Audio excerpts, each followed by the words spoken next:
My name is Cassie. I'm 35 years old. I married Wilfred 5 years ago. We initially wanted to have kids and even went through preconception care, but it just didn't happen.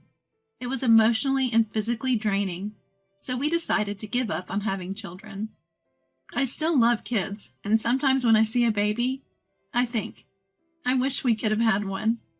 But life with just Wilfred is peaceful, and I've come to appreciate that. Then one day, my brother-in-law and his wife showed up unexpectedly. Wilfred was at work, but I work from home, so I answered the door. To my surprise, my brother-in-law Curtis and his wife Isadora had large carry-on bags with them. Going on a trip? My guess was right. Isadora said, "Long time no see, Cassie. We're actually going to Bali." I really don't like Isadora. She and Curtis got married before Wilfred and I did. She once said to us, "You two are a perfect match, both missing the marriage boat." And I found it incredibly rude. Isadora loves to brag about Curtis working at a top-tier company. She never misses an opportunity to say, "My Curtis works at a prestigious company." And it's always annoying. What I hate the most is her making fun of our infertility. She knew we were doing preconception care, but said, "Doesn't preconception care feel unnatural? Will a child born that way even grow up properly? A naturally born child is always best, like our daughter Sasha." So it wasn't surprising that she came to brag about her trip to Bali. I was about to say, "Have a good trip," and close the door when Isadora said, "Wait," and pushed her 3-year-old daughter, Sasha, towards me. "We came to leave Sasha with you. She's too young to appreciate Bali. We'll be gone for a week, so take good care of her." "Excuse me?" Still stunned, Isadora went on. "Sasha has dry skin, so please apply cream after her bath. Oh, and she usually goes to bed at 8, so make sure she's asleep by then. She's potty training, so take her to the toilet as much as possible. And absolutely no eggs. She's allergic." "Wait. What?" "No, I can't do this. You can't just drop this on me." I tried to refuse her overwhelming demands, but Isadora ignored me. She tilted her head and smirked. "Cassie, you were doing preconception care, right? You wanted kids. I thought you'd be happy to look after a child you couldn't have, even if it's just for a week." Her words were so shocking, I couldn't say anything. Isadora dropped one more bombshell before leaving. "Take good care of Sasha. Oh, and don't leave her with my mother-in-law. I can't stand her." "Sasha, listen to your aunt, okay?" Curtis patted Sasha's head, and they left for their trip. Sasha and I stood dumbfounded at the doorway. When she realized she'd been left behind, she started to cry. I hurriedly took her inside. I'd wanted kids but had almost no experience with them. I didn't know what to do with a crying Sasha, so I tried to soothe her by saying, "It's okay," and showing her some cartoons on TV. Finally, she calmed down. Sasha had a small backpack with 3 diapers and a change of clothes for 1 day. Even with no parenting experience, I knew this wasn't enough for a week. Isadora often says, "This is why poor people," about us. But if she thinks we're poor, why didn't she leave any money for Sasha's care? My frustration grew. Isadora hates my mother-in-law, but I don't. I immediately called her for help. "I'm sorry to ask this so suddenly," I explained over the phone. "Oh my, what a situation!" she exclaimed and rushed over. My mother-in-law is straightforward, and often misunderstood as harsh, but I like her cheerful and no-nonsense personality. "Grandma!" "Sasha, long time no see. How have you been?" Sasha was thrilled to see her. Isadora never visited her in-laws, but when she was away for work, Curtis would often leave Sasha with my mother-in-law. Of course, we kept it a secret from Isadora. My Sasha has become quite the talker. Curtis can't keep secrets, so he stopped leaving her with me. It's nice to see Sasha after so long, said my mother-in-law, genuinely happy. Sasha seemed happy too. So when my mother-in-law asked if she could take her, I said, please do. That night, Wilfred came home. When I told him what happened, he was furious. Isadora knew we wanted kids, and still said that? You handled it well, Cassie. I would have lost my temper, he said, making me feel a bit better. A week later, a tanned Curtis and Isadora came to pick up Sasha. Wilfred had taken the day off, so we both confronted them. When we told them we'd left Sasha with my mother-in-law, Isadora's face twisted in anger.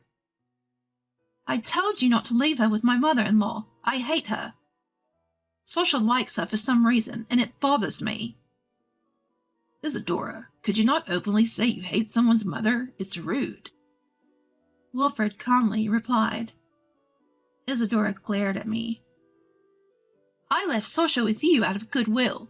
You both wanted kids, so I thought you should experience what it's like. It's not all fun and games, and you trampled on my goodwill by not even listening to my simple request. That's low.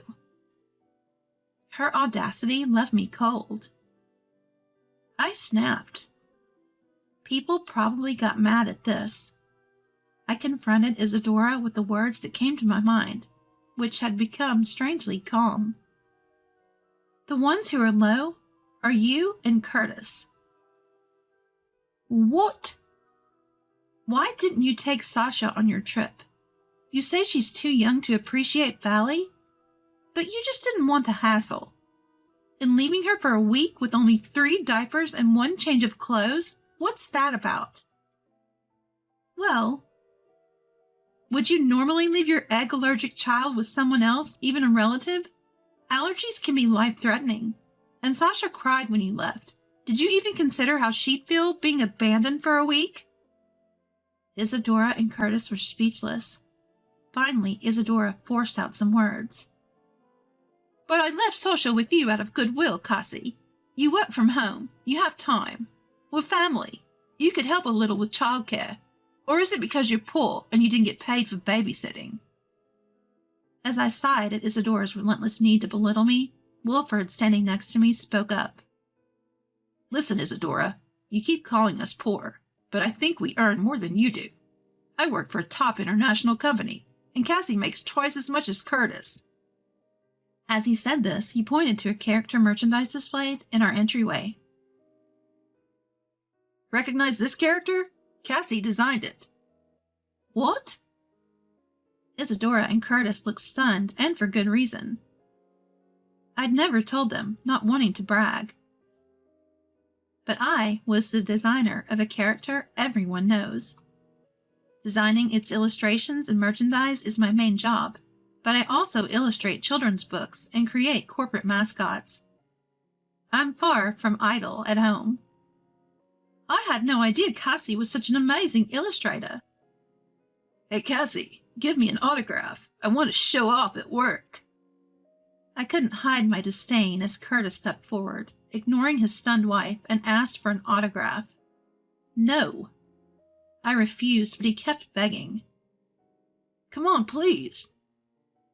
Just then, my mother-in-law walked up from behind Isadora and Curtis. Ah, Mom. Wilfred noticed her, and Isadora quickly turned around. Isabella told her mother-in-law to bite. Mother-in-law, thank you for taking care of Sasha. We'll take her back now. No, I'll keep Sasha for a while longer. What? What are you talking about, Mom? Isadora and Curtis half smiled, thinking my mother-in-law was joking, but she was serious. Have you been feeding Sasha properly? My mother-in-law had been concerned that Sasha was smaller than other kids her age. After cooking for her every day, being mindful of her egg allergy, Sasha had said, Mom and Dad never cook. It seems that Isadora and Curtis found it too much of a hassle to prepare meals for their 2-year-old daughter, Sasha, who has an egg allergy, so they've been giving her store-bought baby food. You can't blame anyone for calling this neglect. I've reported you to Child Protective Services. I've also offered to take care of Sasha for a while, so you two should go home, said the mother-in-law, who had worked as a public health nurse for many years and was very knowledgeable about child development. Although she had always been suspicious, she had turned a blind eye, thinking it was wrong to doubt her own son and his wife. But after spending a week together, she decided that she couldn't ignore the situation any longer. After a heated argument at the front door, Isadora and Curtis retreated, unable to withstand the mother-in-law's forcefulness. I'm sorry for causing such a scene. Don't worry, I'll take care of Sasha, she said before leaving. Within a month of this big commotion, Curtis showed up unannounced at our house. Apparently, his affair had been discovered. He had lied about going on a business trip abroad and was caught meeting his mistress. Isadora kicked him out. Initially, he went to his parents' house, but since Sasha was there, his father-in-law kicked him out, and he had no choice but to come to our place. Of course, we have no obligation to hide Curtis at our house, so Wilfred and I flatly refused. We have no obligation to harbor you. Why don't you find a hotel? We told him. And he left, shoulders slumped. In the end, Isadora and Curtis divorced. Curtis gained sole custody and moved back in with his parents after apologizing. I've heard from my mother-in-law that he's working hard to be a good dad to Sasha now, I learned. Isadora, who had not been properly raising Sasha, lost custody and broke down crying during the negotiations. She quit her job and returned to her parents' home in the countryside. It was pitiful to see Isadora, who had always acted so superior, end up broken and retreating to the countryside. Auntie, did you come to play again today? Yeah, what should we play today? Let's play house. You be the baby, and Sasha would be the mom. Sure. I started visiting my in-laws to play with Sasha during my work breaks. Both my in-laws and Curtis, who works during the day, are grateful for it. I really appreciate you being so good to Sasha, Curtis told me recently. But even without their gratitude, I'm just happy to be friends with Sasha. When she lived with Isadora and Curtis, she often had a doll-like expression. But now she shows a lively, childlike smile. And above all, I love my picture books. And she absolutely loved the picture books I bring from work, which boosts my motivation even more.